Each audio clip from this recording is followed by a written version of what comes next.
Assalamualaikum warahmatullahi wabarakatuh. Perkenalkan, nama saya Sinta Sofia, NIM 8040170367. Di sini saya akan menjelaskan perbedaan pasar digital dengan pasar tradisional. Perbedaan pasar digital versus pasar tradisional. Pasar tradisional adalah tempat di mana bertemunya penjual dan pembeli serta ditandai dengan adanya transaksi penjual dan pembeli secara langsung. Kebanyakan menjual kebutuhan sehari-hari seperti bahan-bahan makanan berupa ikan, buah, sayur-sayuran, telur, daging, kain, pakaian, barang elektronik, jasa, dan masih banyak yang lainnya. Pasar digital adalah penyebaran pembelian penjualan, pemasaran dagang dan jasa melalui sistem elektronik seperti internet atau televisi, www atau jaringan komputer lainnya. E-dagang dapat melibatkan transfer dana elektronik, pertukaran data elektronik, sistem manajemen inventory otomatis, dan sistem pengumpulan data otomatis. Pasar di sini ada 3, yaitu pasar tradisional, pasar modern, pasar digital. Berikut ini merupakan perbedaan pasar tradisional dan pasar digital berdasarkan faktor. Berdasarkan faktornya itu ada 10, yaitu 1. Biaya pencarian, 2. Biaya transaksi, 3. Penundaan kepuasan, 4. Biaya menu, 5. Penentuan harga dinamis, 6. Segmentasi pasar, 7. Biaya penggantian, 7-8 pengaruh jaringan, dan 9 disintermediasi. Oke, pertama biaya pencarian. Biaya pencarian itu ada pasar digitalnya sangat rendah. Kenapa? Karena pasar digital sangat fleksibel dan efisien. Karena mereka beroperasi hanya membutuhkan internet untuk mencari informasi barang, harga barang, lebih hemat waktu, bisa mencari produk yang diinginkan kapan saja, tidak perlu ke tempatnya langsung, hanya dengan mencari di handphone atau komputer. Seperti contohnya, Ahmad ingin membelikan baju lebaran kepada keponakannya yang berumur 5 tahun. Dengan adanya corona dilakukan PSBB, Ahmad tidak bisa membelikan baju lebaran di pasar. Oleh karena itu, Ahmad memanfaatkan dan membuka aplikasi yang menjual baju anak-anak dengan mencari info barang, harga barang, detail bahan barang tersebut. Akhirnya Ahmad memesan baju melalui aplikasi tersebut tanpa harus ke pasar.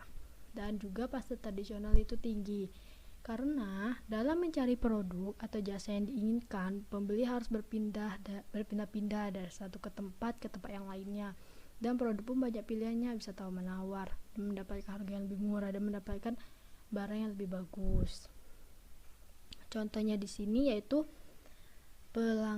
pembeli ingin mencari bahan makanan dan sayuran segar di pasar tradisional. Di beberapa tempat banyak sayuran yang tidak segar dan mahal sehingga membuat pembeli harus berpindah-pindah untuk menemukan tempat yang menjual sayuran segar. 2. Biaya transaksi. Biaya transaksi adalah biaya yang digunakan sebagai alat analisis yang sering digunakan untuk mengukur efisien atau tidaknya suatu desain kelembagaan. Yaitu pasar digitalnya itu rendah.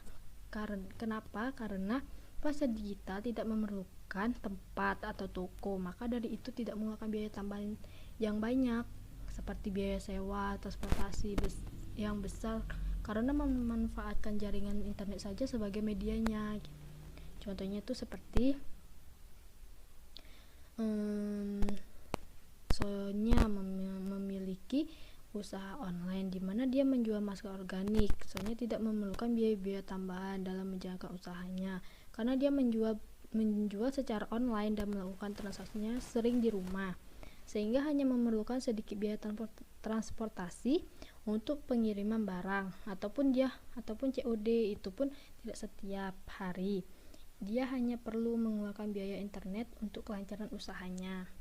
Dan di sini pasar tradisionalnya itu tinggi karena penjual yang menjual di pasar tradisional memerlukan biaya yang besar untuk sewa tempat, atau toko, atau biaya transportasinya, listriknya, airnya, makannya, dan lain-lain agar bisa berjualan dengan nyaman. Dan contohnya seperti misalkan saya berjualan di toko, dan setiap bulannya saya harus mengeluarkan biaya terpisah untuk tokonya, bukan hanya biaya transportasi untuk saya saja, namun saya harus menyiapkan uang untuk membayar biaya sewa, listrik, air, keamanan, kebersihan, dan saya pun juga harus selamanya yang saya gunakan selama saya berjualan. Dan 3, penundaan kepuasan. Penundaan kepuasan merupakan faktor yang memiliki hubungan timbal balik. Penundaan kepuasan ini memiliki pengertian penangguhan hasil langsung untuk dipetik di masa yang akan datang dengan jumlah hasil yang besar. Yaitu pasar digitalnya itu tinggi kecuali barang digital. Dikarenakan konsumen atau pembeli yang menggunakan jasa di pasar digital harus menunggu barang mereka berada di tangan. Mereka bisa melihat secara langsung barang tersebut, sehingga ini menyebabkan penundaan kepuasan untuk konsumen menjadi tinggi. Contohnya seperti pembeli melihat produk kosmetik yang diinginkannya, maka pembeli membeli produk kosmetik tersebut. Pembeli pun tidak bisa melihat expired dari produk tersebut. Karena pembeli sangat ingin produk kosmetik itu, maka pembeli membelinya. Barang pun sampai ke alamat, dan pembeli pun membuka produk tersebut, dan akhirnya pembeli melihat produk itu sudah kadaluarsa. Gitu. Dan pasar tradisional itu tinggi dikarenakan konsumen yang menggunakan jasa di pasar tradisional juga harus menunggu barang tersebut tersedia di pasar, termasuk barang digital. Seperti misalkan saya ingin membeli barang digital seperti handphone yang lagi tren, tetapi saya melihat di pasar tradisionalnya belum ada barang yang saya inginkan, maka dari itu saya harus menunggu atau memesan kepada toko counter itu yang di pasar tradisional dengan waktu yang cukup lama, yaitu 1 minggu. 4. Biaya menu. Biaya menu adalah istilah ekonomi yang digunakan untuk menggambarkan biaya yang dikeluarkan perusahaan untuk mengubah harga mereka. Pasar digitalnya itu rendah. Pasar digital karena pasar digital kemungkinan melakukan perubahan harga sangatlah mudah tanpa mengenakan biaya. Biaya menunya menjadi rendah, membuat lebih hemat biaya. Itu seperti contohnya di toko Unilever melakukan perubahan harga yang dilakukan oleh penjual dengan melakukan potongan diskon. Penjual memanfaatkan jaringan internet untuk mengurangi biaya menu sehingga dapat menjaga pasar lebih sering dalam keseimbangan. Dan itu di pasar tradisional itu tinggi. Alasannya karena pasar tradisional melakukan perubahan biaya sangatlah susah.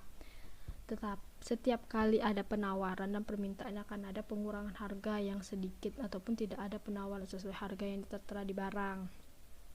Contohnya seperti perubahan harga pada bahan pokok sangat mempengaruhi bahan pokok yang dibeli oleh penjual. Jika murah, maka si penjual akan mengubah harganya menjadi murah. Jika mahal barangnya yang dia beli, maka si penjual akan mengubah barangnya menjadi sangat mahal juga. Penentuan harga dinamis adalah harga dari sebuah barang bergantung pada kriteria permintaan dari konsumen atau situasi pasokan dari penjual. Itu pasar digitalnya biayanya rendah dan cepat, karena konsumen yang menggunakan jasa pasar digital mudah menemukan kebutuhan mereka dengan hanya membuka aplikasi dan searching mengenai barang yang dibutuhkan atau diinginkan, yang hampir semuanya barang yang dicari itu tersedia, semuanya itu ada gitu. Itu contohnya seperti saya membuka aplikasi online untuk melihat baju yang baru diupload dengan penjual, dan lalu saya tertarik, maka saya melakukan pemesanan kepada penjual agar barang yang saya pesan akan dikirim. Dan pasar tradisional itu tinggi tapi tertunda. Kenapa? Karena penjual harus lebih update terhadap barang atau produk yang sedang banyak dicari pelanggan atau pembeli. Jika saat pelanggan datang ke toko dan produk yang dicari tidak ada pelanggan atau Jika di saat pelanggan datang ke toko dan produk yang dicari itu tidak ada, maka pelanggan tidak akan membeli apapun dari toko itu.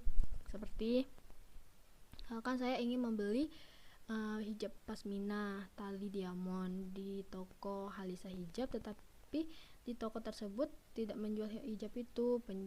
Penjual hanya menjual hijab yang jarang dibeli orang atau yang udah lama, maka dari itu pembeli tidak membeli apapun dari toko tersebut. 6.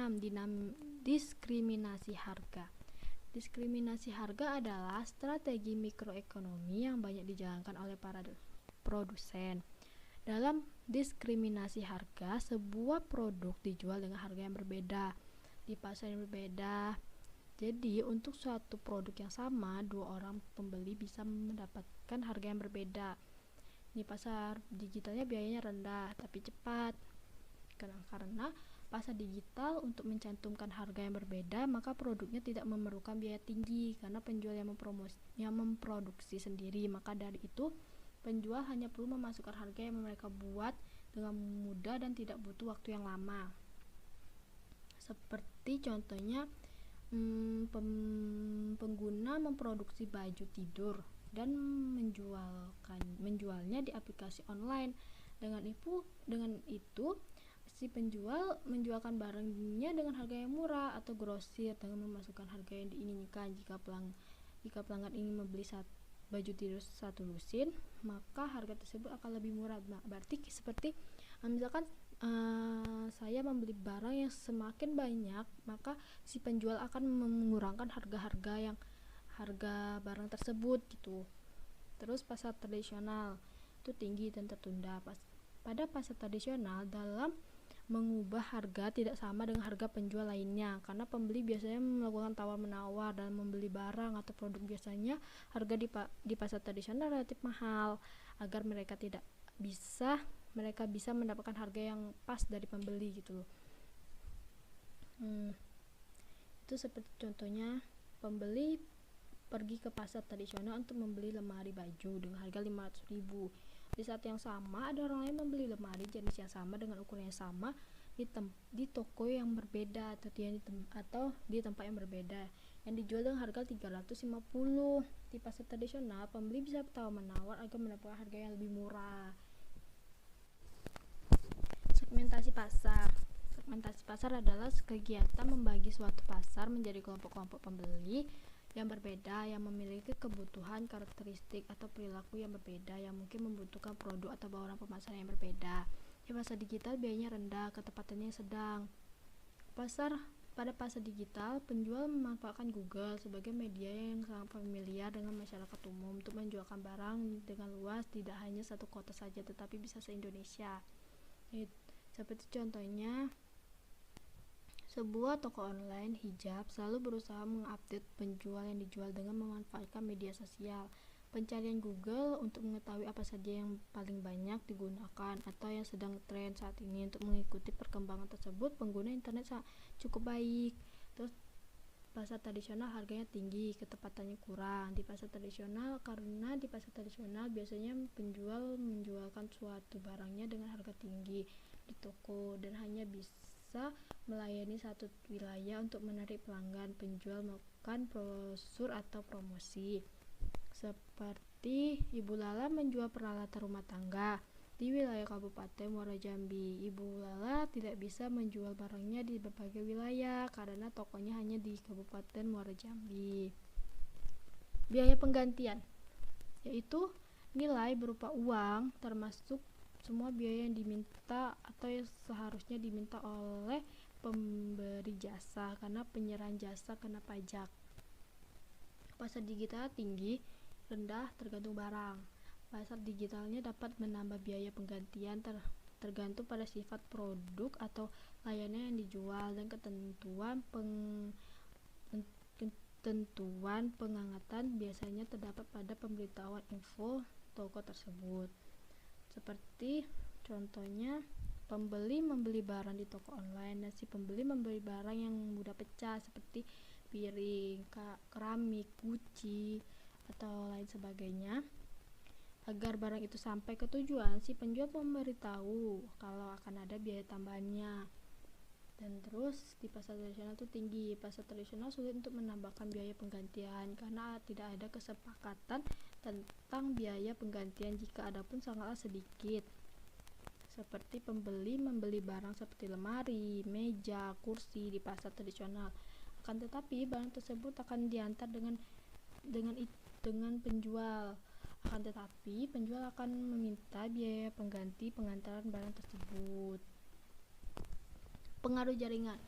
Pengaruh jaringan adalah jaringan yang dibutuhkan dalam ekonomi dan bisnis yang dimiliki oleh pengguna barang atau jasa tambahan terhadap nilai produk ini bagi orang lain. Pasar digital kuat. Pengaruh jaringan di pasar digital sangatlah berpengaruh karena segala aktivitas yang dilakukan secara online dan memanfaatkan jaringan internet sangatlah kuat. Terus contohnya seperti saat membuka toko online, si penjual harus memiliki jaringan sangat kuat untuk mengupdate atau menjualkan barangnya. Pasar tradisional itu lemah karena pengaruh jaringan di pasar digital sangatlah lemah karena aktivitas yang dilakukan di pasar tradisional tidak terlalu membutuhkan jaringan, yang dibutuhkan hanya tenaganya saja. Seperti menjual di pasar tradisional, si penjual tidak membutuhkan jaringan internet yang dibutuhkan. Penjual adalah tokoh tempat media yang ia jualkan. Disintermediasi adalah menghilangkan beberapa lapisan organisasi atau proses bisnis yang menjadi perantara pada suatu rantai nilai. Pasar digitalnya sangat mungkin terjadi.